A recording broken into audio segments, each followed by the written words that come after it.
Welcome to Zoo Nation, where we talk about history as it unfolds and talk about the political zoo of the nation we're living in. Thank you for tuning into this live stream. My name is Josh. I'm Nathan. And so we've shared this out on social media. Hopefully we can interact with some people in the live chat. Make sure you leave a comment in the live chat so we can talk to you guys, our fans. It's been a lot going on, hasn't it? We've had a lot going on in Trump's first 100 days of his second term.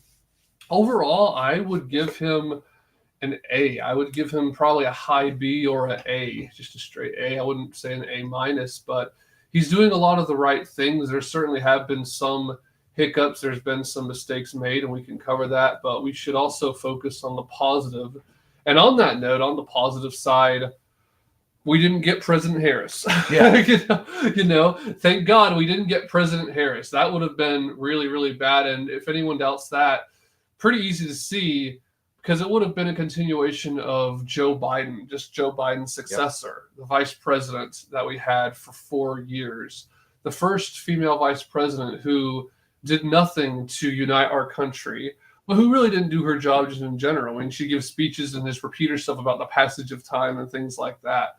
So we're going to be talking about that. Make sure, for those of you who are watching us, and I'll say this a couple of times, to press like. That will really help out a lot. So make sure you are liking this stream. And then if you're watching this later after we are no longer live, make sure you press the like button on the archive as well here on Rumble and YouTube.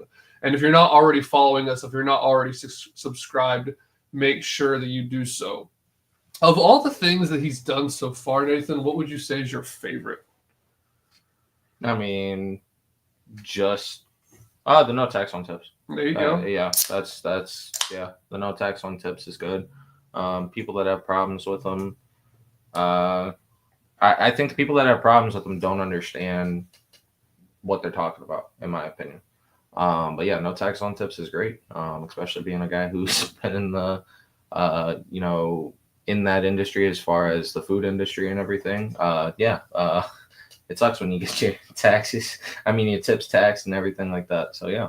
Also, overtime. There's a bill that passed that taxes off of overtime, great. Which is really, really good. And as someone who works overtime regularly at his day job, I really enjoy and appreciate that. Which is funny because you often hear from people on the left that the Democrats are the ones who care about the workers. Oh, yeah. And Republicans only care about the rich and the 1%. Right. And that whenever they pass a tax cut, this is kind of the typical argument of all it does is help the greatest 1%. And I would say, it doesn't. Well, it helps the 1%, but it helps everybody. The idea is that it is a rising tide that lifts all boats. Oh, yeah. And so, especially with overtime and tips, it's very clear that Trump is trying to help the people that are working in this country, who do the majority of the work, especially, like you say, in the food service industry and other things like that, when you're getting paid either in cash or another way people are tipping you, because now you can tip on your credit card usually. Yep. And to not get taxed on that, of course, is a big, big help. So I would tend to agree. I think that's probably one of the better things that he's done. I really like that, just from a pro-worker standpoint. What do you think about the whole renaming of the Gulf of Mexico? I find it hilarious. I think it's pointless. It is. It's funny. Don't get me wrong. Yeah. It's pointless and dumb. I don't care. Yeah. That's where I'm at. It wasn't like a big issue in my opinion. I don't care. That's just where I'm at. Well, it's equally the Gulf of America and the Gulf of Mexico, because Mexico's right there. Yeah, right there. So yeah, so it doesn't really matter to me. Right, I just thought it was kind of funny. It is funny. No, I more of a found it, meme than anything. I loved how people blew up about it. Like, oh my gosh, it's not that big of a deal. Yeah. We also had that Trump withdrew us, and I remember he did this in his first term as well. He withdrew us from the Paris Climate Accords. Yes. Which was great, because that has to do with EPA emission standards and things like that. And people don't seem to understand. They will talk all day long ad nauseum about how America is polluting, and China is a way worse polluter than we are. Oh yeah, in terms of the water and in terms of the air especially. Now, as they've advanced, they've gotten some better, but it's kind of pointless for us to come to the table when they are way worse than we are. And plus, as someone who's radically anti-globalist, I'm not really a big fan of joining big organizations like that anyway. Another one that he withdrew us from, I was going to mention this, is the WHO, which after COVID is really not that big of a surprise. I mean, was a... What was funny about that was there were moments that the WHO standards were actually better than the CDC. Oh, yeah. And then all of a sudden the WHO would change their mind and get worse. So, they couldn't make up their mind. Just like the idea of following the science never made any sense because the science changed it 2 weeks later. It didn't ever remain the same. Right. Yeah. Which, by the way, is how science works. People say things like follow the science. You have to understand, but it's a scientific method so that when evidence is raised, it changes. That's the way that science goes. Yep. For example, global warming, now climate change is going to end the world in 20 years. And then 20 years comes and 20 years go, and now it's going to be 20 more years. Well, that's why they've got to change it because of the fact that that's why it's, climate change because of the fact that it continuously changes as it has for, years and years and years. And they just want to get the timing of the, Earth dying right, but they can't. That's a farce anyway. Right, it is. So that was a good one that he also withdrew us from both the Paris Climate Accords and from the WHO. He also nominated Hegseth successfully. Pete Hegseth is now over the defense. He's the Secretary of Defense now. Yep. So he also nominated Radcliffe to be CIA director. Yep. Also, and this is another one that he did in his first term, he enacted a transgender military ban. Right. Because he did that, like I said, in his first term. It was either 2017 or 18 when he and Mattis put that through. Right. Where he said you need to either be male or female. Biological male is a biological male, and a female is a female and a woman. So you need to understand that is what you are for you to join this military. You don't need to try and change gender while in the military. Because that's one thing. And this is the funny thing. I remember the argument back during his first term. People were saying, in the grand scheme of things, these transgender surgeries don't make up that much money. And it's like, well, why are people joining the military and then using taxpayer money to change their gender? Yeah. It seems like a perverse incentive. Because here's the issue. What if there's someone whose parents, let's say, are not for this? They are Bible-believing Christians. They don't go along with the woke indoctrination centers. But the kid does. The kid's unfortunately got too far gone and wants to change their gender, but they have no money to do so. Well, they may look at the military and say, heck, if I go there and risk life and limb, they'll also do a surgery on me and I can do what I want with my surgeries. And that's a completely wrong reason to join the military. I don't know about y'all out there, but I want people to join the military from a sense of duty for country and nation and national security and what have you, not because, I can go get a transgender surgery if I go here. And the other thing, too, is, I understand that it wasn't that much money out of our defense spending bill, but that's money we could have spent on anything else, and it would have been more profitable, more productive, rather than changing Jimmy to Jennifer. So I really think that's an important thing to take note of. But Trump did that again, which is great. I'm very glad. He also did that not only for the military, but for the rest of the government. I don't know if you remember. This is pretty quickly into when he first became president.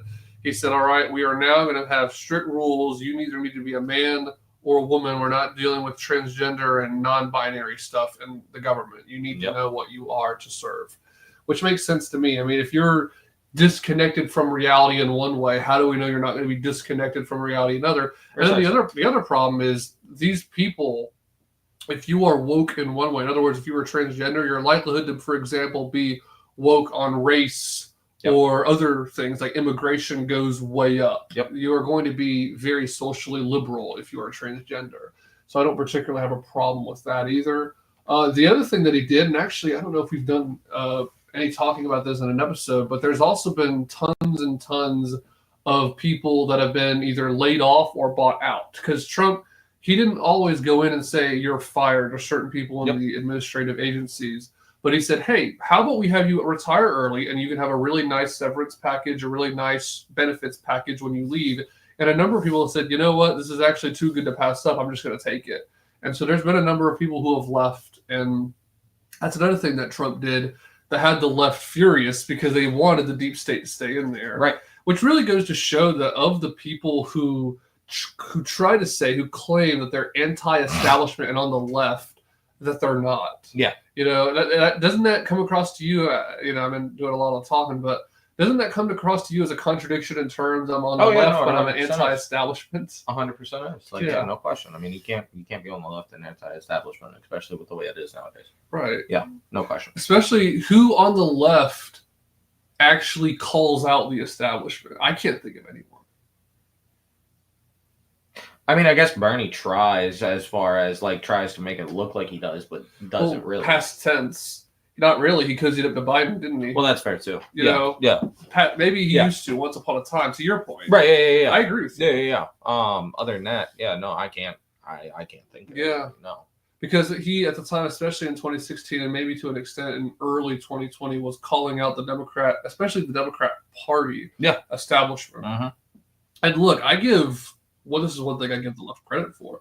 Big credit on calling out Big Pharma before anyone on the right was. They were. Oh, yeah. But the problem was, then when things started to go wrong with COVID and the vax, then the left was crickets. Yeah. All this criticism of Big Pharma, how they only want to make money and pump people full of stuff, just went away. Let's do it. Yeah. It turned into, let's do it. Like you just said, trust the science, get your vaccine, we demand it. Yep. And many of them actually wanted vaccine passports and to enforce it by force. Mm-hmm. And so, but to the extent that they got it right before COVID, sure. And if any of them were consistent the whole time, great. But those people, the ones that were consistent up through COVID, probably had a much smaller voice. You don't really see them. And look, some of that's by design. CNN won't have those people on. They get mad. They call them, science deniers and so on. But there are certain people who are anti-establishment. Like I said, they're small, much, much smaller. But all the big ones that said they were anti-establishment have just cozied up with Biden and Harris. And they're looking at what Trump is trying to do of firing the deep state. And they have nothing positive to say. It's 100%. Just, we can't believe you're doing this. This is dictatorship. It's like, I don't think so. I think he's trying to actually make us have a better government. So that was really good. He also had the big conversation with Zelensky, which everyone around the whole world saw. That was another thing that happened within his first 100 days. I don't know if you and I have talked about it on or off air. I don't know if we have, because I think the last time we talked was before Trump's conversation with Zelensky. And Vance was there, obviously, too. Right. What did you think of that? I mean, that conversation was terrible. In the sense of, I mean, ungrateful. Again, just asking for more stuff, this, that, and the other. But I mean, what did you expect? I mean, more professionalism, but then again, I mean, you have Trump, who, again, I will stand by this, is not necessarily the most we'll say professional president, and then you have Zelensky there too, who's not going to be the most professional guy either. No. So again, what do you expect in that one? And no, I'm not saying Trump was at fault for any of that. I'm just saying I don't expect professionalism to happen when you put those two guys in the same room. Well, yeah. So that's it. Yeah, it was bound to kind of happen, I guess. I think that there was probably two things. I think that there may have been a possibility when Zelensky walked in that he just expected Trump to say one thing on Truth Social and Twitter and in interviews, but then when he walked in and was face-to-face with him, he kind of expected it to be like his first term. Right. Because in his first term, if you'll remember, he gave them Javelin missiles. Oh, yeah, 100%. And praised Zelensky as, that was where the whole first impeachment of, it was a perfect phone call. Yeah. He probably expected a lot of that. Yeah. And when it was a very different tone, which it has been a very different tone since then, because there wasn't a war happening, right? A war where billions of dollars have been spent overseas and there's really not much to show for it. Right. And Trump has repeatedly said this shouldn't have happened. It wouldn't have happened if I had been president. And I think Zelensky thought, okay, but that's all going to kind of go away whenever I walk in because I've met Trump before and I know how it was before. Well, this little thing happened February of 2022 called the invasion of your country. And this little thing happened of $200 billion being sent to your country. Exactly. And there's not been a whole lot of accountability of, okay, how are you spending this and how is it going over there and how are you getting closer to peace? There hasn't been a conversation like that. And so I think that Zelensky was probably somewhat surprised, which he shouldn't have been. I think a lot of it was arrogance on his part of, I'm going to walk in and he's going to do what I tell him. That's not how that works. But it's because for 4 years, well, not 4, we're 2 years at least. That's how it's been with him and Biden. Right. He walks in, Biden says, what do you need? And he says, well, I need this, this, and this. And Biden probably doesn't give him every single thing he wants, but gives him 90% of it. Yep. And the Democrats in Congress and even a lot of the Republicans give them 90% of it. Mm-hmm. And so for him to then walk in and not only Trump, but also J.D. Vance to be very strong, like, no, we're going to actually make sure that peace happens. And like Vance said, you've not said thank you once while you've been here. He said thank you in previous interviews and so on, but not since he's talked to them. That's important. I mean, he should have an attitude of gratitude. Oh, yeah, for sure. Thank you very much for what you all have done to help my country, because, I mean, it's been the American taxpayer that's been on the hook for it. Yeah, no question. Really, the big people that have suffered have been the Ukrainian people under him, who have had thousands of them dying.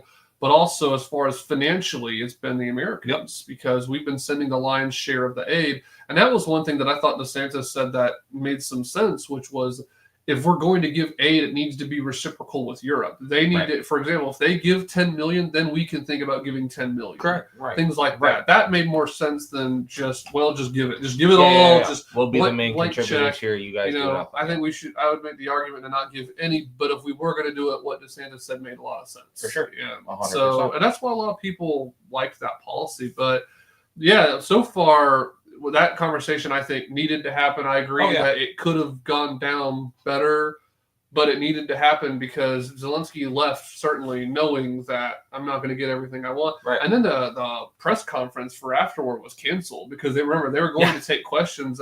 I think Zelensky was really ticked off and was like, no, I'm not doing that. And he left. Yeah. I mean, I would expect something like that too. So, Right. I think that the other big thing that we could talk about also is, I almost forgot this, the pardoning of the J6 protesters. What did you think about that? I mean, that was going to happen. It's one of the things. I mean, it's another thing that he said that was going to happen. Right. He did it, so that's good. Do you remember at first when people were asking that? This is very early into his running. Yeah. He was running, I think he announced in November of 22, it was right after the midterms. He announced that at first he didn't say much, but then in 23, he started saying, yes, we're going to pardon these people. Yeah. Do you think politically that was smart? It sounds like it was smart to me. I mean, these are people that were in jail and, under trial for nothing. I mean, now again, if you want to do the trespassing thing and stuff like that, sure. I mean, you can kind of look into stuff like that. But again, to the extent of what they were, being prosecuted for, that's the issue. It's not necessarily like, hey, vandalism and stuff like that. Mm-hmm. Sure, okay, look into stuff like that. But completely. But as far as like being a protester there and you're being, prosecuted for something like that and you didn't do anything, no. I mean, yeah.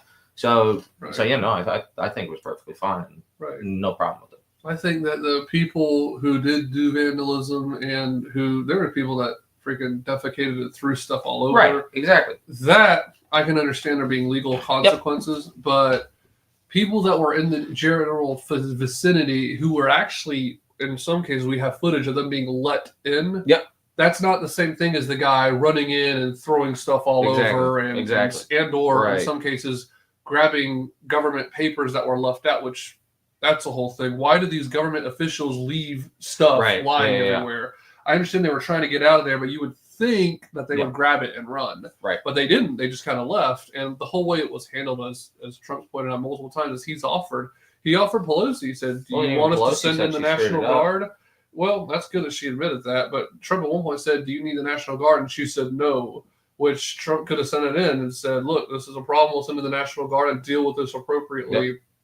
And she said no, which was unfortunate. But, I think that you're right. I think the funny thing is people thought whenever he announced, because here's the thing, a lot of the people that were very, very critical of Trump said, don't run on pardoning those people because it'll kill you politically, because it'll make you look like an insurrection apologist. He ended up running on it anyway and getting elected not only with the Electoral College, but with the popular vote as well. So it turns out you can stick to your theoretical proverbial guns and win. Yep. which I think Trump really has proven in many ways, that you can run on a hardcore immigration policy and win. Oh, yeah. You can run on a hardcore anti-establishment policy and win. And so, yeah, I think that was good because she really showed that there were people there who didn't do anything wrong, really, and they were being treated just terribly. Like, and some of them were in their 60s and 70s.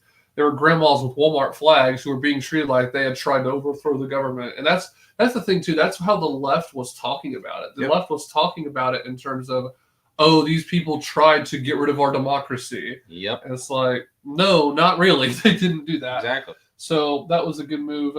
Also, and to be fair, this was scheduled to come out. So there's been a couple of things that times this has happened. So during Obama's term, Obama didn't do it, to be fair. I think the CIA just announced that they were going to declassify the JFK files. Right. And some of them came out during Trump's first term, but they were heavily redacted. Well, now, in more recent days, this was a couple months ago, the unredacted ones came out. Now, it's an ongoing process. Not all of the unredacted files have come out, but a number of them have come out, and they're not redacted anymore. Yeah, it's like, everything should be out by, 2027, I think? Yep, that's the idea, either late 26 or early 27. And I don't know if it'll even be out that soon. I think that the CIA is going to drag their heels as much as they can, and they may try to make a government organization. Right. Of course they will. And they may just not release some of it. I worry they're going to not release all of it unless they are made. Well, and then they release some of the MLK stuff too.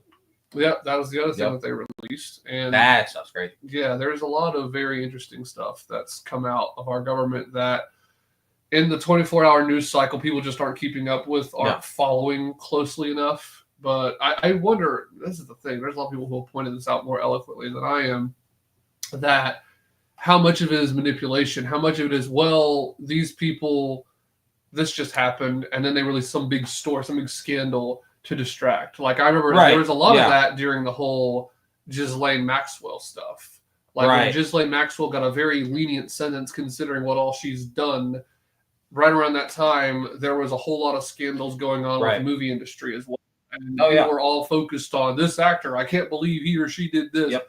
And then very quietly, they gave her, not quite a slap on the wrist, but a more lenient sentence. Oh, yeah, there's always, like, smoke screens for the big story, And around the time of the JFK files, there was another one. And it goes to show that a lot of our media is manipulated. Right. And it's by people who hate our nation, hate our people, and want to distract them from stuff. Yep. So that was a good thing that happened. And again, they were scheduled to come out, but he didn't stop it. And he made sure a lot of it was redacted. Well, I wanted to talk. This is something that I think is important for us to talk about because there's a couple things. So first, I'm going to read this article at least briefly. So there's a Wisconsin judge who was arrested in an immigration case, and she actually ended up getting a guy who is a self-identified prominent conservative lawyer named Paul Clement, who's on her defense team, which caused a lot of liberals to say, oh, well, this conservative guy, even he is saying she should not have been arrested and charged. So her name's either Duggan or Dugan, Hannah Dugan, a Milwaukee County Circuit judge, was charged, this would be not this past Friday, but the Friday before, with obstructing a government proceeding and concealing an individual to prevent arrest. The Wisconsin Supreme Court on Tuesday also temporarily relieved Duggan of her duties while her case proceeds. So Paul Clement, who's going to be her lawyer, did not immediately respond to a request for comment. He is a Wisconsin-based firm representing Duggan. He confirmed Clement's addition to the legal team on Tuesday, so this would have been Tuesday of this week. Clement, a U.S. Solicitor General during the Republican administration of George W. Bush, who has argued more than 100 cases before the Supreme Court, has clashed with the Trump administration in other cases. So it sounds like this guy who called himself a conservative is anti-Trump. So he's part of the anti-Trump caucus of the Republican Party. So take that for what you will. But also, I kind of want to focus a little bit more on the Wisconsin Supreme Court suspending this judge. Wanted to hear your thoughts. I don't know how much you've seen of this, but there's been a lot of reaction. This blew up on Twitter. Yeah. And I know that other than the occasional logging into Zoo Nation's Twitter account, you probably don't do much with Twitter. No. But you do have Instagram and other social media. And so I'm sure you saw some screenshots from Twitter, probably. Yeah, or people on their story. The big one, so Amy Klobuchar, who ran in 2020 in the Democrat primary, tweeted and said, this is not normal. This president is acting like a dictator, yada, yada, meaning Trump, having this guy arrested. That's her argument. Now, did Trump call down to the DOJ or to anyone and say, arrest this person? Probably not. Maybe, but probably not. I would tend to agree. It was more likely that they were going through some files and said, well, wait a second, we just saw that you're trying to hide this person and you're obstructing justice and not doing the right thing. So the funny thing was, Klobuchar, back around the time of Trump getting impeached the second time for insurrection, but then he was acquitted by the Senate because it was controlled by Republicans, Klobuchar tweeted, no one is above the law. Right. So people started then tweeting her at herself, saying, well, I mean, you said no one was above the law, so are you trying to say now that this judge is above the law? Because if this judge broke the law, she should be charged for it. Exactly. So, I wanted to hear your thoughts about this whole situation. No, I mean, it's exactly that. I mean, if they broke the law, then boom, done. I don't care who made the call. I don't care who found what.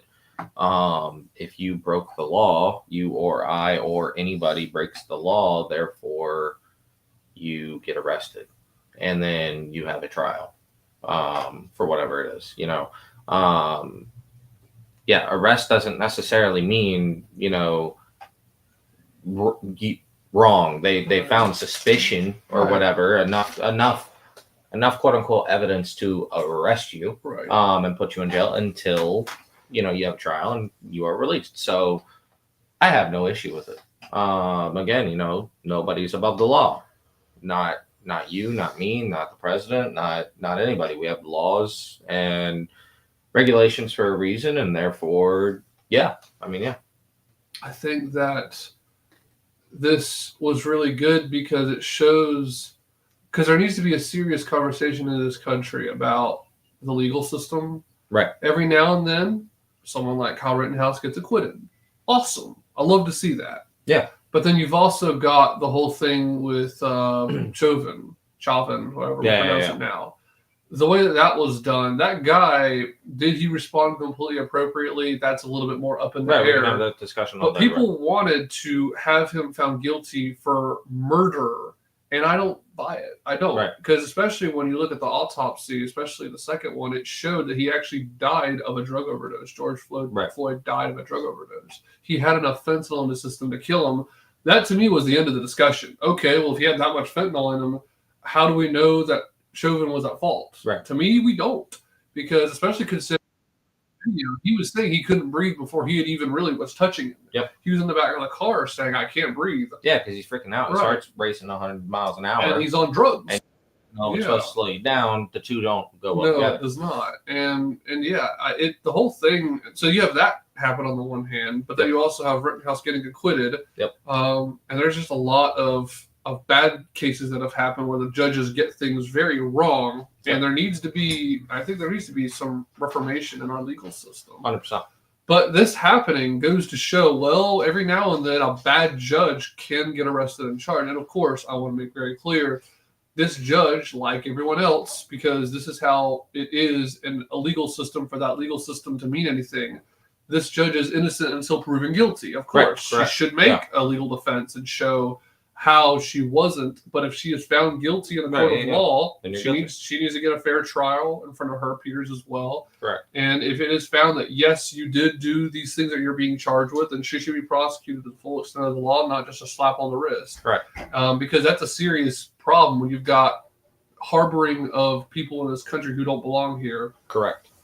And obstruction of justice. So, there's a lot of people that freaked out over that. I think it was wrong to freak out over that. So we covered the judge being arrested.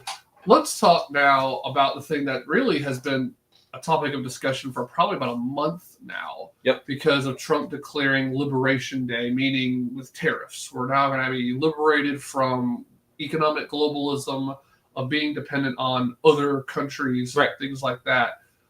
We talked about this a little bit off air. We can continue to talk about it now on air. What are your thoughts? Well, let's start here. Before we go to what Trump is doing with the tariffs, generally speaking, what do you think of tariffs? Tariffs themselves, I mean, they used to work really well. Now I have a question how, and this will really kind of prove how well they work, I guess. I'm not against them, and I'm not necessarily for them, just because I don't think that they, I don't know, with as globalistic as we are, just as a world, not America, but like the world. Right. I don't know that tariffs work as well as they, used to, I guess, so to speak. So yeah, I mean that's kind of my opinion on tariffs. Is I'm not against, not for, but we'll see with these tariffs on how how well they work. Essentially, is yeah. So why did tariffs used to work better than they work now? Because of the fact of, I mean, one country with tariffs, one country's like, you put a tariff on one country. I mean, you got other countries that can come help out, this, that, and the other. It with, again, more globalistic now than we were in the past. So that's kind of my opinion on that. So is it that, and I think I'm understanding what you're saying, is it that in the past countries are a little bit more independent economically? Yes. And now it's not so much the case. Yes. We have more of a global economy than Correct. we used Yeah. to. Yeah. Correct.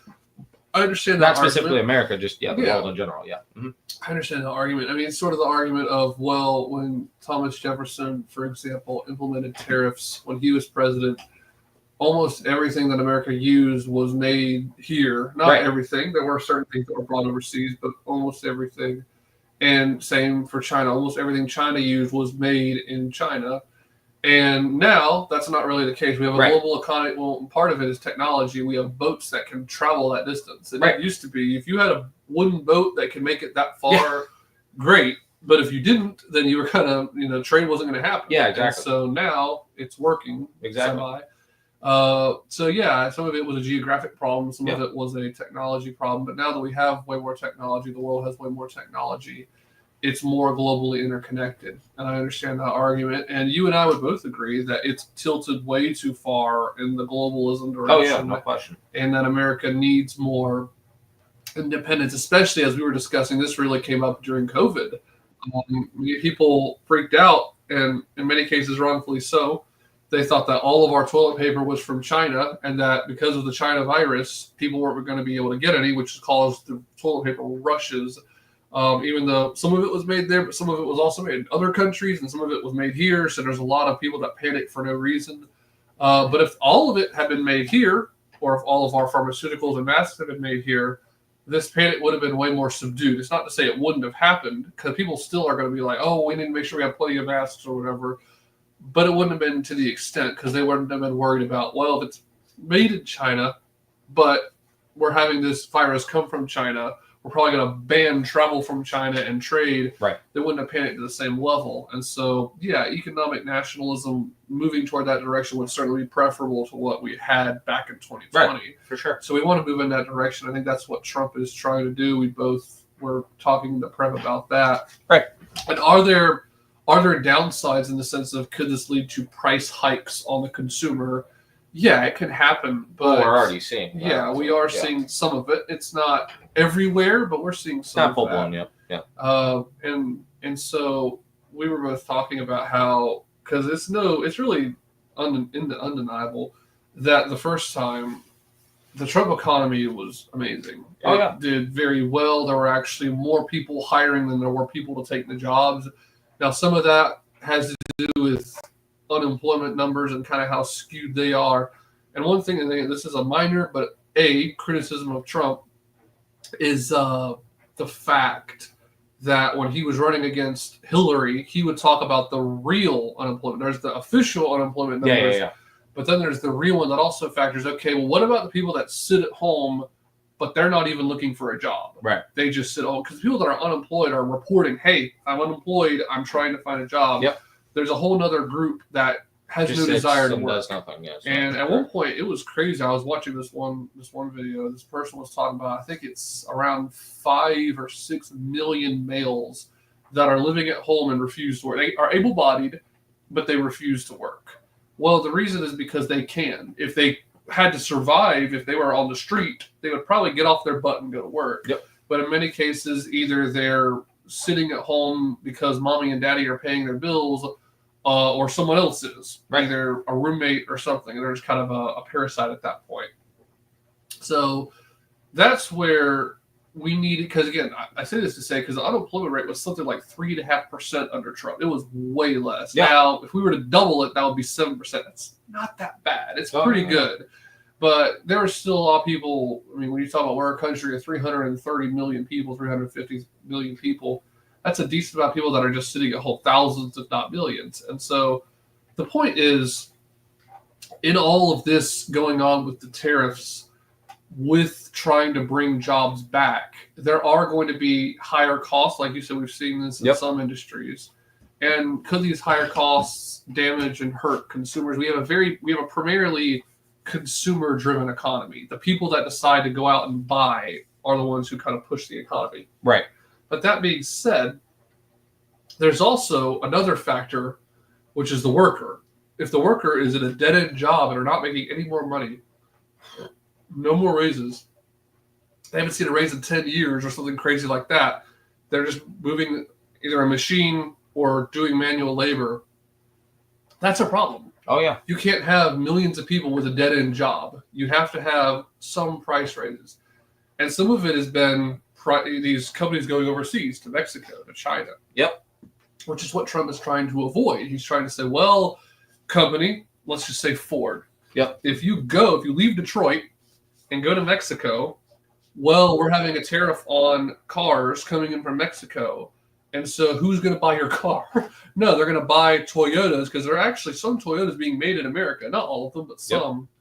They're going to want to buy what they can afford rather than a Ford that they used to really like, but now it's brand new coming from Mexico and it's marked up 50% or 100%. Right. Right?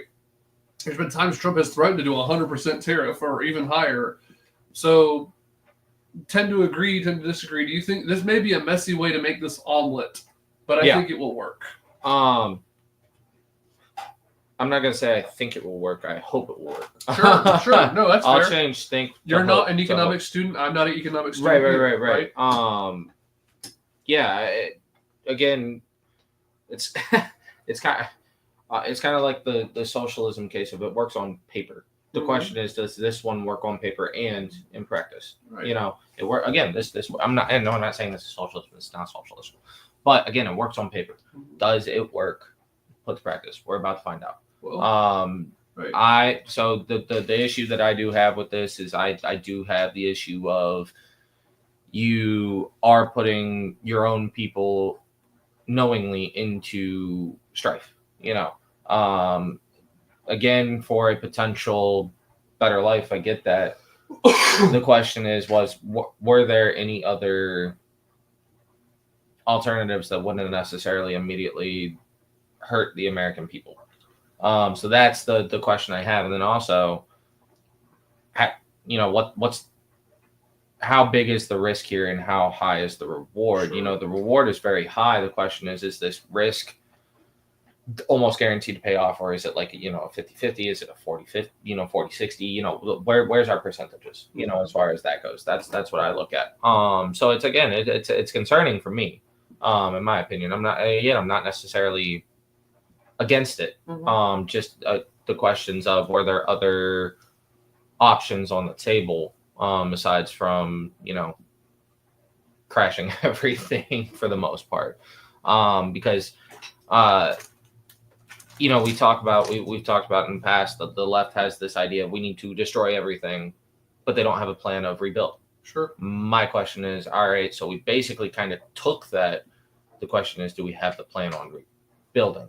You know, with that. I think Trump's first term is a pretty good model, because he used tariffs in his first term, kind of like I said, and by 2018, 2019, the economy was doing very well. Of course, everything went down in 2020 around the world, not just America. And that's when we got COVID. Right, so that was really COVID's fault. That's when we got the PSYOP. Tried to lay that at Trump's feet and say, well, you had the economy crash. It's like, well, there's this little thing called a worldwide virus that affected everybody. Of course, no question. So that wasn't his fault. That was China's fault. So, you know, and by the end of 2020, it was starting to go back up slowly. Right. Because of what he was trying to do. And that was because of Biden. What do you mean? Yeah, right. Of course, he created millions of jobs. If you listen to him, it's like, it's called the rebounding from COVID, right? Exactly. But I do think that his model from his first term is probably what he's trying to stick with. I understand the concern is that there are.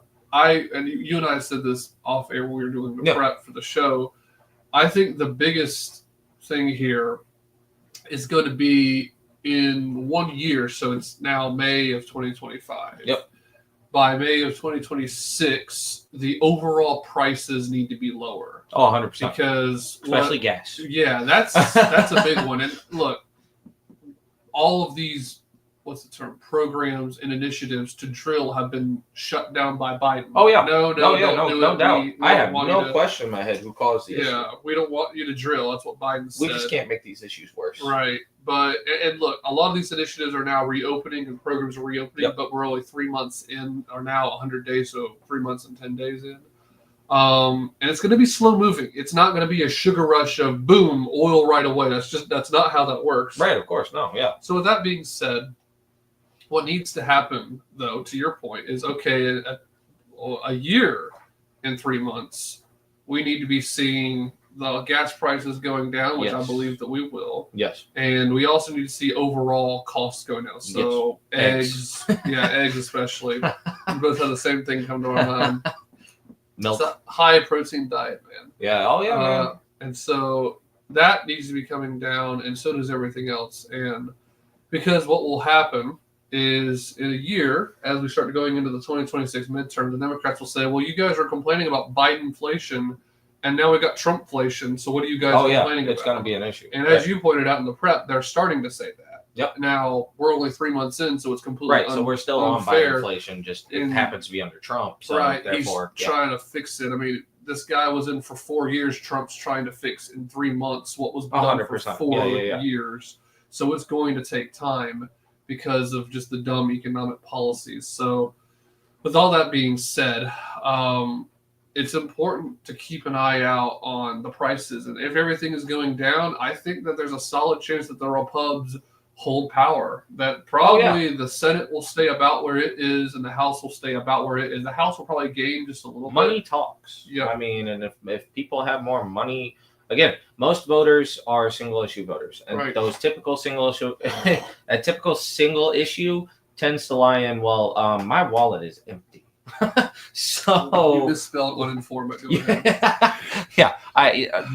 Correct. But again, typically that's the way the vote goes. Is hey, that's right. My wallet, it had $100. Now it's got like $5. It's empty. You know, so yeah. So that tends to be a way a lot of voters end up voting. So yeah, I mean, if their wallets are full or better, you know, it'll be fine. If it's not, and it's, you know, more empty or just as empty, yeah, I mean, no, 100%, they'll lose it all. That's probably why that was a big motivation for why people voted for Trump in 24. Yes, they just said, look, under the Trump economy, I was making this much. Exactly. Under the Biden economy, I'm only making this much. I have no doubt that that's why he won most of it. Majority of people, you know, people said abortion is on the ballot. To an extent, I believe, it was to an extent, but I don't believe it was the top. I think it was in the 2022 midterms more than it was in 2024. Oh, 100%. The midterms for 2022, no question. Because that's where things really didn't go very well. The Senate stayed pretty blue, and the House barely went red, but it went red because that's what usually happens. And even the social issues, you know, people are like, oh, the transgender stuff, this, that, and the other. Even that, I don't think was that big of an issue for people, because most people stand in the position of leave me alone, leave children alone, and we're chilling. You know, I might think it's right, I might think it's wrong, whatever, but just leave me and children alone, and we're good. You know, I believe that's where majority of people, for the most part, stand. So I don't believe identity politics were even on the ballot then, for the most part. Really. Again, it was majority of, hey, you know, Trump's got a track record of, you know, at least, you know, for at least 2 of those years, I have money. The other 2, COVID, you know, so you had an excuse. And then for Biden's term, I don't have money, you know. And really Kamala was literally his backup. So I don't think she's going to help me. I don't think it had anything to do with her being a woman. I don't think it had anything to do with her policies, even though they were crap. You know, majority of people took a look at their wallet and said, who's going to give me money? Yeah. Or like, who's not give me, not in the sense of handout, but who's going to give me the ability to get more money and build a lifestyle for me and my family or myself, whatever. Exactly. yeah, I think majority of this was, you want to call it uninformed or whatever, but I think majority of these voters were just, hey, this guy gives me money, I'm going with him. Sure. I mean, and that is that uninformed? 100%. Yeah. But again, I think that's why he won. Yeah, no question. My point is not a dig at what you're saying. It's just that the majority of the voters. This is why we don't want a democracy. Oh yeah. The majority of the voters don't know up from down. No, 100%. That's what I would say. The fact that Obama not only won his first term but his second term proves that. Oh yeah. I mean, and he actually won in a way that, look, there might have been a couple of thousand illegals voting in his second term, but he still won by a pretty comfortable margin. So it shows that, yeah, we don't need a democracy. Well, we don't need to get rid of the Electoral College. And I don't think he won necessarily. Trump. I think a lot of people that have won off of single issues. Sure. Right. For example, Trump has won off of economy for the most part. Yes, he's had other ideas that have pushed other voters towards him, but he's won off of economy for the most part. I think Obama, when he came in, it was mainly the single issue voting of identity politics. Right. That's when identity politics really hit. Now people are like, wow, all right, that sucked with Obama as far as these, like, we were cool with it at first because it was this new concept that's been around, but it was more popularized. And that's how he won. Because he ran off of that for 8 years, and he won. Then people got tired of it. Now the economy is the new thing, and I think that's what I think Trump essentially that paved the way for everybody else running. Now you're going to have to run off of economy. Who puts more money in my pocket? Right. I definitely think there's an element of because that. The identity politics I think lost. Because I think that again, if costs are high, then the Democrats will probably get it's going to be very hard. Period for the Republicans to keep the House. Yes. Because typically in midterms, when a president's been in for 2 years, usually the party in power, as far as the White House is concerned, loses the House. Correct. Not always. There have been rare times where it doesn't, but most of the time the opposition party gets in. The Senate's a little bit more difficult, a little more complicated. Right. It kind of depends on a lot of factors regarding the economy can be one of them. 100%. But if costs are going down, that is probably the only way that Republicans have a chance of holding on to the House. And again, that's a slim one, but they have a chance if the overall costs are going down.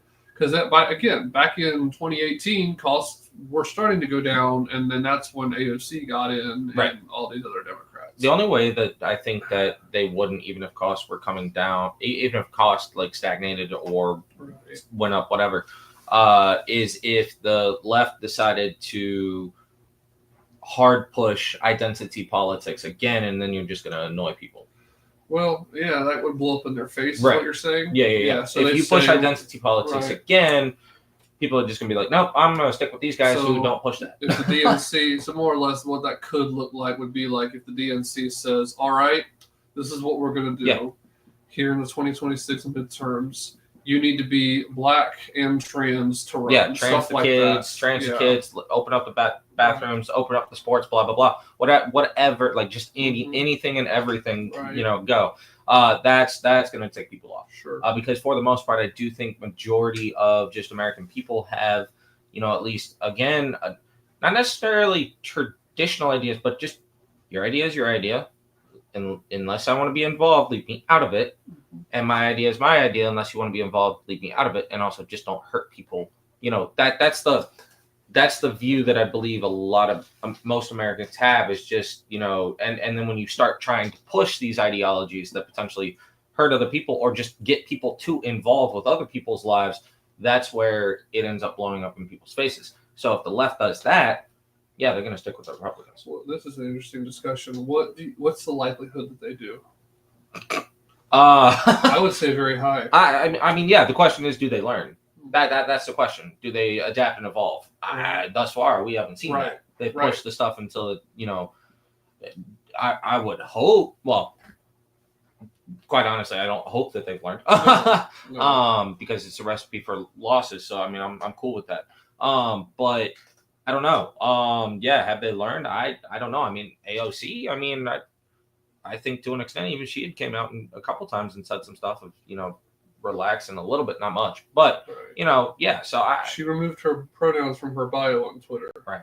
Right. And that was a big deal because some people on the left got really mad. I know, yeah. And then people on the right started laughing and saying, look at you, now that Trump's in office, you decided to kind of moderate the message a little bit. Yep. And so that was really funny to watch. So it's like, I mean, again, that's, have they learned? Time will tell. Do I think so? I mean, history says no. Right. History says absolutely not. The way that they should have reacted when Trump was elected the first time and say, okay, well, we demeaned him and his supporters the entire time from 2015 until now. Yeah. How can we fix this? Well, let's do it again. Yeah, that's what they said. That's what they said. Now, what they could have done is said, actually, what they could have done was what Andrew Yang tried to do. And I'm not saying I agreed with his policies, but he tried to say, let's not talk a whole lot about Trump. Let's talk about the American people and what they want. In all honesty, he was an agreeable, likable guy. You know what I mean? I genuinely, disagree with his policies or not. Seems like a decent person. I would have trusted him over Biden. Right. Because of the one, but that's also scary because he can talk. Yeah. But no, it's a low bar. I mean, yes, that's a brag at Biden, but also in the sense of he's a good talker. I see what you're saying. That's more dangerous. Yes, it was a dig at Biden. Yes, because he couldn't talk at all.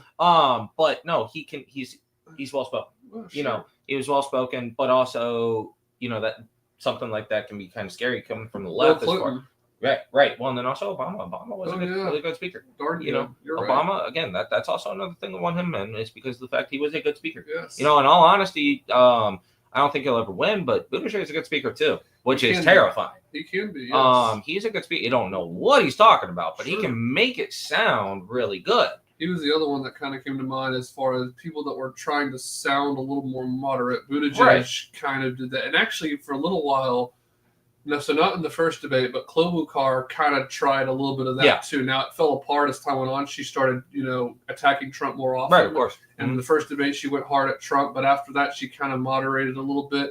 But you're right. Buttigieg did try to moderate the message. Yep. He didn't take the more radical Beto O'Rourke position. Right. Ban the guns, exactly. Let open up our borders. That was more. They talk their way around it. They believe the same way, but they talk their way around it. And Inslee, I want to say he was like the governor of Washington State. Oh, yeah, he was radical too. Right. So to your point, someone like Buttigieg was like, let's not really, at least with our words, do that. Yeah. Let's try and go verbally a different direction. Yeah. Beat around the bush. Probably going to do the same thing. Oh, yeah. But ultimately, it all leads that way. Right. But we're going to take this path around it. To your point, it's kind of like, would you rather have an honest to a point person who's just very annoying to listen to and probably not going to get elected, or a more smooth-talking con artist? And the smooth-talking con artist, to your point, is more dangerous. Oh, yeah, 100%. It's, it sounds better in terms of it's not as annoying to listen to. If the left finds somebody like that, it's going to be terrifying. Do you think that this is now leaving now, but looking to 2028, do you think Newsom is such a person? Yeah, his track record, in my opinion, hurts him. Sure. He's a good talker, and the problem with him is he also has a good smile too. I mean, he's a good looking, well kept guy. So there's that. And the debate versus him and DeSantis, I mean, he's not terrible at debating. I mean, I don't think it changed anyone's mind. No, I don't think it did either. Right, but that's both that's a if you have a stalemate, it's not a win or a loss. Sure. So I mean, you tied, cool. I'll take ties all day. I won't take losses. I'll take wins and ties. Fine. Because ties can sway, somebody one way. Now losses, those sway to your opponent's direction. So I mean, he's a good talker. Just the question is, if you get a bunch of uninformed voters, that's going to be the issue there. But I do think his track record kind of hurts him. Sure. Who kind of concerns me is if AOC ends up, deciding that she's going to tone her stuff down, she could win just based off of one. She doesn't have really a track record, so to speak. And in Congress. Yeah, but nobody really looks at that in my, what I mean? Like, how much did it really affect? People look at governors, people look at, like mayor stuff, et cetera, et cetera. I don't think you really look at Congress. It's like, oh yeah, she was in Congress, but she only has one vote versus whatever, you know. Mm-hmm. So that's the argument there, I guess. She's not a terrible speaker. As far as like, she's a terrible speaker in the fact that she gets too emotional about it and gets too aggressive. If she tones that down, right? Yeah, exactly. Yeah. If she tones that down, she could be a scary person. Well, so that's interesting because she's also. So she would be eligible for 2028 barely. She actually was eligible in 2024 by like a month. Right. She barely turned old enough where she could have run. She didn't. Right. Because she was a good little Democrat and just went along at first with Biden and then with Harris. Yep. But the other thing that she does, and this just shows sort of a connection with the Democrat voters, is she'll go live on Instagram. Yeah. That is something that someone does when they're trying to connect with Gen Z. Mm-hmm. And a lot of, like, do you think Pelosi's going to do that? Heck no. Oh, no. She would never do that. She's too busy eating ice cream, number one, and probably getting drunk. But AOC does that. And does she actually respond to comments? Not really sure because I don't watch the stuff. Yeah. But I've seen that, she does that. I'm like, okay, so she is trying to connect with young people.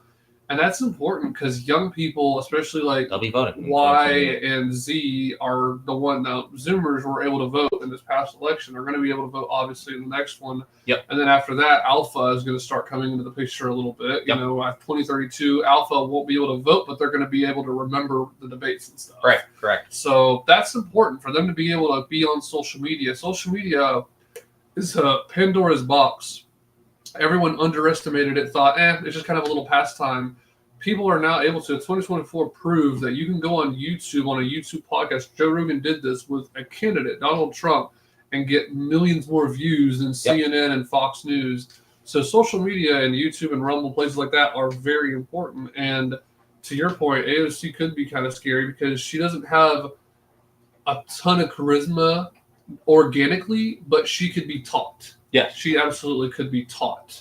And to your point, she can get emotional. As I've said, she can contradict herself, and she can get mad and like kind of triggered. Well, that's kind of it trends into leftism, I guess. But in my opinion, she's the right female, right? Because people haven't wanted the female as far. I don't think people have an issue with females. It's got to be the right female. Hillary Clinton, too bitter. She just had too much bad stuff. Yeah, right. Kamala, ugly. Well, no, okay, that's not fair.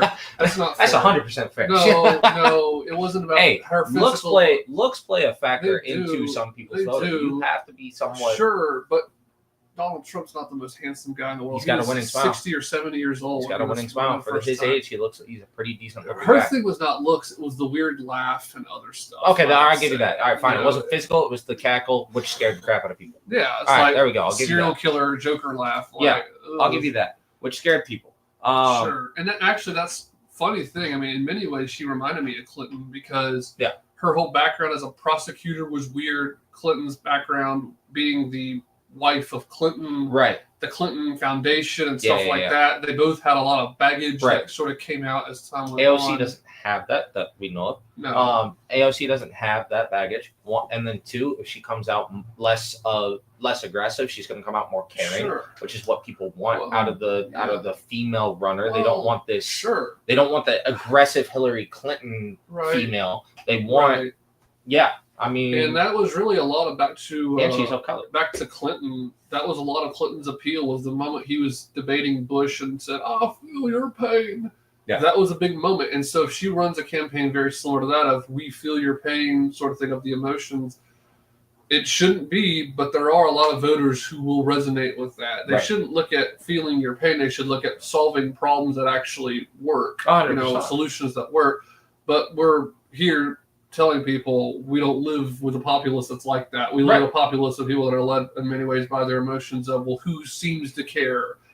And that's the thing. It's going to be a war in a lot of ways between emotions. And I think Vance is going to have to say, well, not only do we actually care, if Vance does run in 2028 is what I'm saying. Are we saying that Vance is going to be the guy? Well, no, I'm not saying that. But if it is him, which a lot of people think it is, whoever it is, I will say. Either him or DeSantis. Probably. And I wouldn't be surprised if the two run against each other. Oh, I wouldn't. Oh, yeah, no. And if that does happen, they're going to have to say, number one, we care about you, which, again, Trump was less about I feel your pain and more about you've been forgotten, you're going to be forgotten no more. He kind of was saying the same thing, but in a packaged way. That was different. Correct. And so I think that's going to have to be the message, probably on both sides to an extent. But the side on the more Repub side is going to be, not only do we care, we also have solutions that will work. Yep. And that's going to be important by 2028. What does the economy look like then? If it's really good, probably whoever runs on the Repub side is going to get in there. They're probably going to win.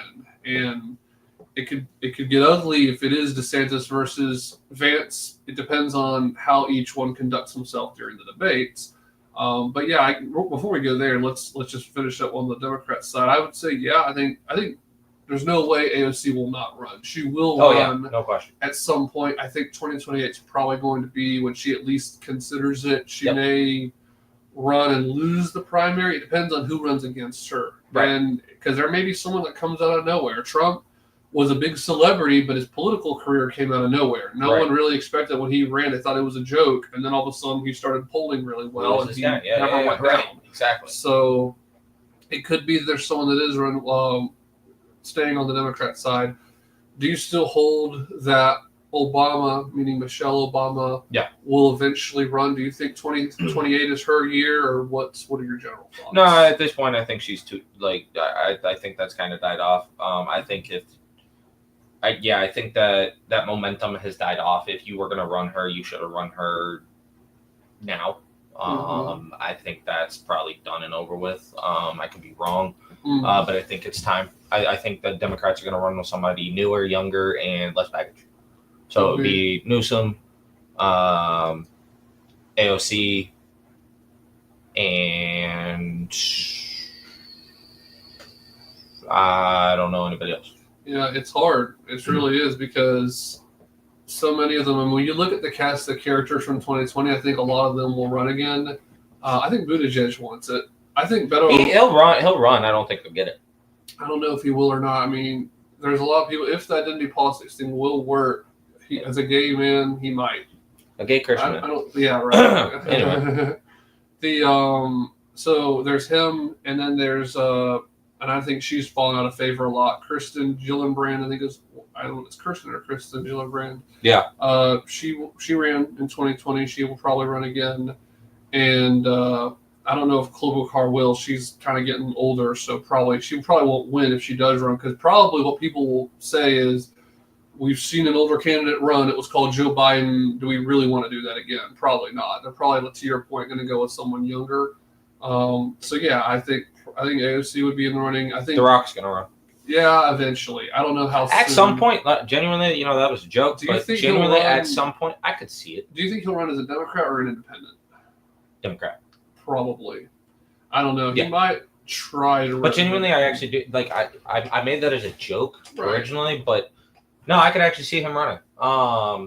Does he win? I don't know. But the Democrats need that popularity guy, like Trump was. Sure. He would be the guy. Mm-hmm. He's actually one of the most popular names out there, just in the world. Yeah. Yeah. He's a big celebrity. Yeah. I could see him running. Genuinely, I could see the guy running. He's very opinionated. Mm-hmm. Connects well with the young crowd. He does. Dang. All right. So I'm gonna go apply for the DNC and make millions, because I'm gonna get them to win. Anyway, sorry. I'm just thinking money wise. I could run that entire campaign. But anyway, no, seriously. I could actually see that happening. If they convince them to. My three. Well, I guess four. Buttigieg, The Rock, I could see happening, and then AOC, and then Newsom. Those would be my four. Yeah, I would tend to agree. I think that even if Bernie did run, he would lose by a landslide. He's too old. Yeah, he would just lose by a landslide. People want to look for the next new thing, and it would be AOC. Right. I just don't see number one, I don't think he will run. Number two, if he does, he will lose by a landslide. Right. The energy from 2016 never really came back. It almost came back in 2020, but it never really came back. Right. And it definitely won't come back in 2028. I mean, you're talking about 12 years after the first time he ran for president. Right. That's really, and he was old then. He's really old now. Right. Exactly. So I don't see that happening. Bernie's done. He's out. Biden's done, obviously. Kamala, I think she'll run again. She's you out. don't think they're going to give amphetamines to Biden and try and jumpstart him and send him back? At that time, it'll be a corpse, Yeah, a legitimate corpse. he'll be a zombie even Right, more. We yeah, thought we yeah, saw yeah, a zombie. That was just stage 1 of the zombie. Right, We'll see right. stage 6 Oh my of the zombie. goodness! Oh my goodness! Go wandering in. Everyone just goes, whoa! Yeah. Kamala's done. Andrew Yang, he'd probably run, but he doesn't have it. He doesn't have the it factor because he's in a different party right now. I don't know if you knew that. He He'll still run, not as Democrat, I guess. Yeah, right. Yeah, that's fair. And he won't get money votes. Right. Yeah. The only way he would is if you try to. You can run as a fusion candidate. That's fair. He's in the forward party. He would need to somehow get with the DNC and say, "Well, you guys also let me run as a Democrat and in the forward party." They may or may not allow that. They probably, and even if they did again, he doesn't have the it factor. I think they would say to him, "Well, for you to run, you kind of have to leave the forward party and come here."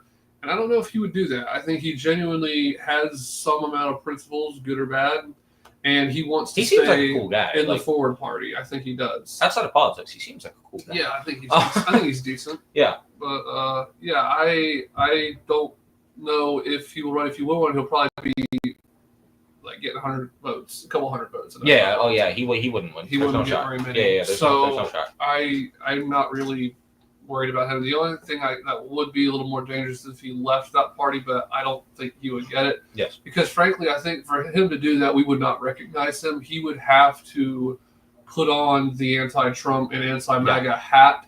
I don't know if he's got it in him. He doesn't seem to. Because he doesn't have that. He doesn't have anything an unrecognizable, angry person, and it'll be which isn't him. You don't look like the same guy from 2020. Why are you doing this? What's this political transformation? Yeah, he's not anti-Trump. But like he's not. I mean, he thinks Trump not in the same way. Right. He's anti-Trump in the sense of I disagree with the guy. Sure. Which that's fine. You know. Yeah. But he's not anti-Trump and like, oh my gosh, this guy's the worst thing for America. And he's even come out and said that. He's not. Yeah. He's not that guy. So pivoting back somewhat now, unless you wanted to say anything else about the Dems, we can now go to the Republican Party.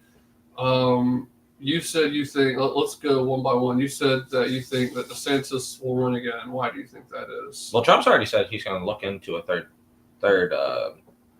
I think he was joking. I don't know, man. He can't. Well, he's constitutionally limited. Well, he said we're going to take a look at the Constitution. I'm just saying what Trump said. Man, I feel like that was a joke. Could it be? I'm hoping because just the reason I'm hoping, not that I wouldn't want a third term of Trump, just the fact of that's not what our Constitution says in the first place. You don't need to be doing that. Well, because that would require. It took tremendous political power after FDR. Yeah. To come together and make it so that the president could only run for 2 terms. Right. And I just don't see the unity in Congress to make that happen. The Republicans don't have the power. Right. So I don't have the power. I don't see it happening, but again, stranger things have happened, I guess. Hey boy. The dog just came in. DeSantis I see running again. I see DeSantis running again for sure. JD's gonna run. You have to. Do you think he runs in 2028 or will it be later? Yeah, he runs in 2028. Oh boy, let's go. Because I don't think unless JD comes up with something crazy. Sorry, just putting the dog out of the room. Unless JD comes, unless JD comes up with something crazy here, as far as something that solidifies him as like this insane vice president, that's amazing. Yeah. He's not guaranteed the win. No. So I do see DeSantis running again. Pence is going to run again. You think so? Yeah. He's not going to win. Be his biggest supporter. No. He's not going to win. I don't see it happening. Yeah. The only way that would even get close to happening, I'm sorry to interrupt. No, you're good. Would be if MAGA is so divided that all of the Republican establishment gets behind Pence and he manages to get around the big divide. And that would be really hard. It would require a lot of people that are more or less MAGA to betray the MAGA principles, right, of course, and or their feelings for Trump. Exactly. And say, well, because this is what it would require. It would require the Republican establishment to say, all right, let's just say as an example, Vance, DeSantis, and I can't even think of a third one. Let's just say Rubio. Yeah. Let's say Rubio tries to reinvent himself as MAGA. Now, he will con a certain amount of people. Oh, yeah. Well, then Pence will run and say, look, I was MAGA light, but I had my disagreements with Trump. This is what he's going to say. Yep. I put the Constitution above that. Yada, yada. Right. He will say, look at all these three negative types. They're all attacking each other. Forget all that. Come to me. I'm not that, right. The establishment will then, on the news and so forth, say, we need a great uniter, just like Ronald Reagan. We don't need a divider in chief. Forget the fact that we had a guy that we called divisive win 2 terms, right? Trump was called the great divider. Right. He ended up actually being a problem solver and getting a lot done for the American people. Right. But the establishment will try and set all that aside and say, we need a uniter like Ronald Reagan. And so they will try to get behind Pence. Well, then what may end up happening is a number of people will be conned into that and say, well, Pence is running on this, and this, and that's good. And that's the only way he would even have a shot, is if MAGA is so divided that Pence actually starts getting some of the votes in the primary. Yeah. But see, then this is the issue. He will not be president, because even if he won the primary, which again, that would be a very slim prospect, he would lose the general. Because MAGA, the ones that actually were backing DeSantis or Vance, will not vote for him. I don't see most of them. I think most of them will say, look, this is another Bush or whoever. Why would we vote for him? Right. And they'll just stay home. Now, I'm not saying, there's people out there, I know, even fans of ours, who like Pence. But that's the perception, is there was a moment in time where he could have stood with Trump and he did not. And there's a lot of people out there, you and I included, who don't like that. And so that's the point I would make, as far as that would be the only way Pence would have a shot, but he would then go on to lose the general. Yeah. So you said, again, you think that DeSantis will run. You said Pence. I just wanted to go into that rant. Kanye, no, kidding. Jeez, please don't. He would run as an independent. I don't think he would run as a Republican. Kanye would run under something stupid. Who knows? Jeez. Anyway, yeah, so there'd be him. Chris Christie. I don't think he's done. I don't think he's done. I think you're right. Yeah. I think he, for whatever reason, run until that man dies. Yeah, he probably will. Which is funny because he doesn't run past that. That man has never run a day in his life. Anyway, that man needs to run a marathon. That's what the man needs to try to do. Anyway. We can critique his policies without critiquing his physical looks. I mean, yeah, I guess, but he has terrible policies. Yeah. He also has, anyway. And his personality, man. I mean, personality. I don't think people want a finger wagging, which is what he does. All he does is run on MAGA bad, basically. Yeah. And he's another one that'll talk about, I'm here to unite the Republican Party, while he divides it. You know, and in a lot of ways, that's what we saw in 2024, at least. Yeah. But I think you're right. I don't think he wants to be. I think he's power hungry, is what it comes down to. I think at some point. I think he wants that job. I think at some point, not this year. I mean, I'm not 2028, but at some point you're going to see Charlie Kirk. You have to. I don't know. You have to. Shoot, you and I are 27. I don't know how much older than us he is. He might not be old enough yet, but I don't know. He might be old enough by 2028. That's an interesting question. You're how old? 27? Yeah. How old are we going to be in 2028? Yeah, well, I was going to just look at his age now and then just do the math. Yeah. Because actually, he might be roughly around the same age. I thought he was a good bit older than us. Well, I don't think he's going to run in 2028 anyway. Well, he might be old. Okay, he's 31 right now, so he wouldn't be old enough yet. Wouldn't or would? He might. Let's see, by October 14th, I think he would barely be eligible. But either way, I don't see it in 2028. I think 2032 would probably be more what he has his eye on. I need Dan Bongino in there. Well, I don't know if he wants to be president. I think he's more of like an intelligence guy. Oh yeah, I think he's more of an intelligence guy. That man does not want that. No, I don't see it. Steve Dace. No.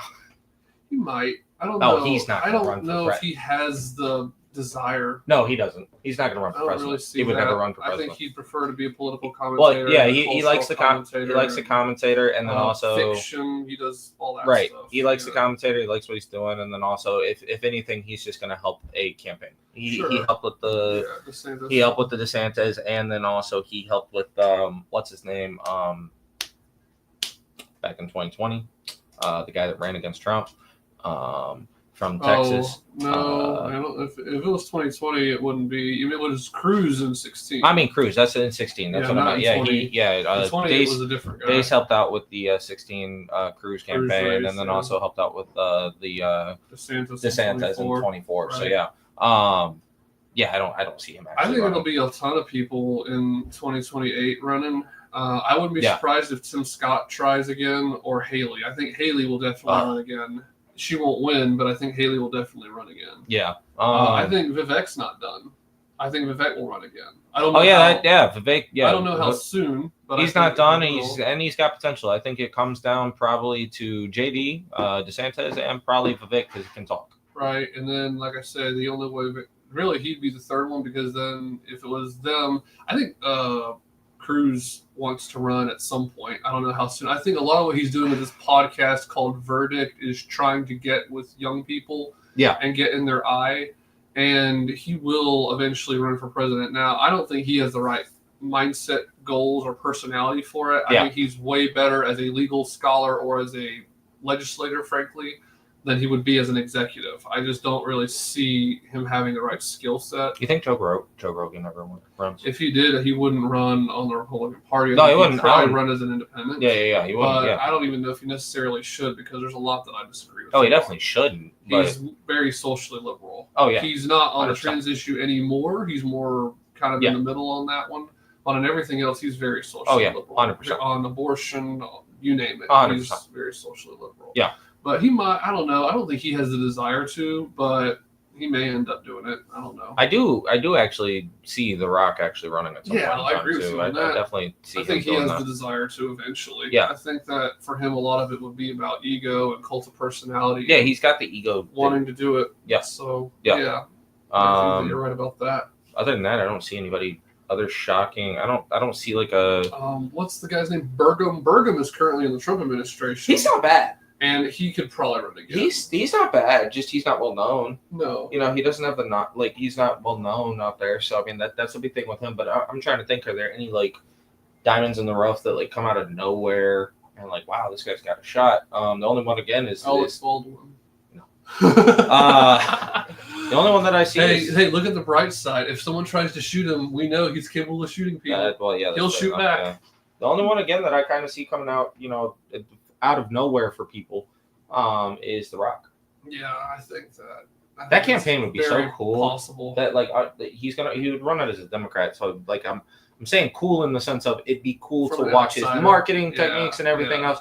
He's got a lot of marketing to run with there. Can you smell what The Rock is cooking on this? Yeah. It'd be that would be some interesting campaigning. I'm not gonna lie. But other than that, I don't see any diamond in the rough that would run for anybody. I think this has been good. I think that we've been streaming for an hour. I don't see any comments. If you want to ask us any questions, we'll give you a couple minutes to ask us any questions, and then we're probably going to wrap it up. But yeah, I tend to agree with you. I think that the people we've mentioned who have run before will run again, most of them, and then there's a couple out there who... What about Don Jr.? Oh, that's a good question. I read his book, Triggered, and he's not as socially conservative as I would like. Right. He's more or less completely fine, both from what I can tell biblically, but also legally with gay marriage, which I don't know how he justifies it biblically, but he does. He's able to square that circle, I guess. Or I'm not gonna say what I'm thinking, but he that's sort of what he was. No, I think on economics he'd probably be pretty good. Here's the problem, and someone actually pointed this out to me. I was talking to another pretty well-known political commentator. He said when his dad Trump speaks, there's a gravitas, there's a weight, a heaviness that Trump has. When Don Jr. speaks, he doesn't have that. We have Palace Neon on Rumble says, "I'm just hoping he runs again." Palace Neon, I think that you are incorrect. Yeah, we know who that is. But that's funny. Which is funny because I guess he's watching, but it doesn't show that he is. I guess Rumble doesn't factor in. Yeah, we don't always have a correct view count of who all's watching. But Palace Neon, why? I just have one question for you. Why? Yeah, he's even crazier now. On a more serious note, well, yeah, I mean, so he deactivated his Twitter account, then reactivated it, and this is just the way it is. He's been posting porn on there. I know. Of his wife, and it's like, dude, what are you doing? Well, and then just you. Well, he's been coming out with music. He's been coming out with music. I didn't know that. Yeah, he's now, have you heard Jesus is King? Oh yeah, that was an actual good album. That was before he kind of went off the rails. Yeah. So that was but then in when 2019, I think. He's the people's Stop candidate. I'm not acknowledging that. But yeah. People for yay. In all honesty, though, like he could get young voters just because they're all about the cringe and all that. Man. Oh man, for the meme factor. Oh yeah, he'd get votes. He would get votes from Palestinian and people like. Well, that's my point. That's my point. He'd get votes from young people, and yep, like my brother and stuff. 100%. My brother would do that just because. My vote doesn't matter. Yeah, but a bunch of people would say that my vote doesn't matter. Right. Oh wow, he's like actually one of the top. No, I don't know, man. I back to John Jr. on a more serious note. Yeah. He also definitely slept with his cousin. He tweeted out. Oh yeah, that's another. Yeah. That was dude. Kanye's a weird dude. He would get the LGBT vote, is what Palestinian is saying. Yeah, but jeez. Yeah, all that he would run as the black LGBT candidate. Golly. If identity politics is gonna work, I guess maybe he would win on that. Oh my goodness. On that platform. So Don Jr. just doesn't have the gravitas that his dad has. Yeah, for sure. And see, frankly, I think this is kind of poking fun at him a little bit. He sounds like Wally Cleaver. I'm not gonna say he doesn't. Oh, wise guy. This guy's running like a wise guy. He does. He sounds a little bit like a grown-up Wally Cleaver. Yeah. And frankly, if he shaved his face, the meme makes itself. Now with the beard, it's a little bit harder to make. Of course. But he just sounds like kind of a trust fund kid who's got daddy's money because dad's a billionaire, right? He doesn't have the same gravitas. Now, if he were to reinvent himself, and let's say he starts his own company independent of his dad and then builds it up kind of from nothing, okay, maybe he could kind of do that. I think Eric has that gravitas to him.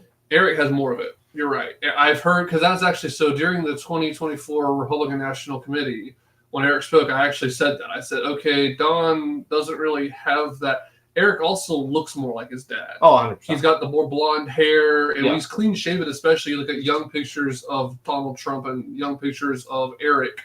There's a little bit more of a resemblance there. Yep. I also think that back to the pathos, which is the whole, I'm for you, and I'm going to make sure you're forgotten no more. Don's a little more of a bare knuckle, we're going to go at it kind of guy. Yep. Eric's a little bit more refined of, I care about these people. Yep. It's more polished. And like I said, Don's a little more aggressive. I like Don as a support, figure, not as the figure. He could have a place in an administration at some point. Right. I don't know with what. Now, some people have said, and I could actually see this, he could run for governor somewhere. Oh, yeah. And that would be interesting, especially if you were to run for governor in New York. Well, and then also to get yourself a track record somewhere. Sure. If he were to do that, I could see that happening a little bit more. But anyway, I that would be Don's problem. Eric, like I say, maybe he'd come across as, he's a rich kid that's got daddy's money, but he's got a little bit more of that gravitas, a little more of that charisma, a little bit less of that polarizing bare-knuckled fighting that Don and Trump, the dad, both kind of have that bare knuckles, we're going at it kind of thing. Yep. And so maybe people want a fighter, and if it's down between establishment Republicans and Don Jr., maybe Don Jr. starts looking a lot better, but there's a lot of other candidates out there. Oh, yeah. No question. So, I think that's the thing with Don Jr. And eventually, I'm sure Chelsea Clinton will run on the Dem side, but I don't think she has the charisma, or I think people are just tired of the Clinton dynasty. Bill ran, then Hillary ran. I think people are just kind of done with the Clinton. That's over. I think people are going to be done with the Kennedys too, frankly. I think eventually people, I think Kennedy right now, he may run as an independent again. He may even run as a Republican. You think he will? I think he's learned that that's the only way to win. Yeah, maybe. And I don't know. And he's been accepted. He's been quote unquote accepted by the Republicans. It would depend on his platform whether I would consider that or not. He's pretty bad on the whole climate thing. Oh yeah. But if he didn't run on that, if he said we're not going to focus on that for our administration, we're going to focus on medical freedom and stuff like that, he'd have more of a shot. Where's Al Gore at? The WEF with Klaus Schwab. Matt Bearpick. Yeah, him and John Kerry are keeping Klaus Schwab Company is what he does. I mean, that guy regularly goes to the WEF. Yeah, I think that's pretty much it as far as the future of the parties. I think that we can probably end on that note unless you had anything else you wanted to say. No, I'm good. Cool. Well, we're going to wrap up. We've been going at it, on paper, an hour and a half, but some of that was us prepping. So we're going to end it there. Palace Neon, thank you for your good faith and completely serious comments. No, I appreciate the support. I do. And for you coming to support Nathan and I. Wanted to remind everybody that you've got, I think it's elevate underscore with Nate, right? Isn't it elevate underscore with underscore Nate underscore? Yes. On Instagram. So again, to a reminder, that's elevate underscore with underscore Nate underscore. There may not be a last underscore, but you'll find them. Either way, you type in elevate with Nate. You'll find it. You'll find Celtics fan 33 on Instagram, you'll find elevate with Nate. Yeah. So that's pretty easy to find. So the elevate with Nate. That's my trainer page that I got to get back into. Been with work and everything, so got to get back into that. Yeah, it's my trainer page. I'm gonna start posting a lot more stuff there as far as just like general nutrition advice, general weight loss, general muscle building, things of the sort. It's vital, especially with the obesity. I'll call it a pandemic that we have in today's society, and just with all the crap that they're putting in your food, this, that, and the other. So yeah. So do that, and then Celtics fan 33 is basically your personal one. Yeah. And you, I don't know if you ever post about politics there. No. You might. No. But if people hit you up, I'm sure you could talk to them about politics. Yeah. You also have been wanting to do a segment, not really a show, but a segment on here, debate with Nate. Yes. And that would be a way to get that going. Yes. To hit him up on Instagram and say, hey, have you ever thought about this and having a discussion with me about this? Yeah. And of course, we would want to vet you, make sure you're going to come on in a good faith way. Oh, yeah. But 100%. we would be willing to entertain that. Yeah, you ever have any arguments or debates or whatever, let's do it. Yeah, and for me, I'm pretty easy to find. It's almost everywhere. It's Fog and Whirlwind, because that's the name of my podcast that I do solo. It's at Fog and Whirlwind on X or Twitter, whatever we're calling it now. And then also just Fog and Whirlwind on Instagram. So, guys, thank you for watching, and make sure that if you are watching this in the archive that you give it a like and a comment. Everybody have a great evening. Take care. I'm Josh. I'm Nathan.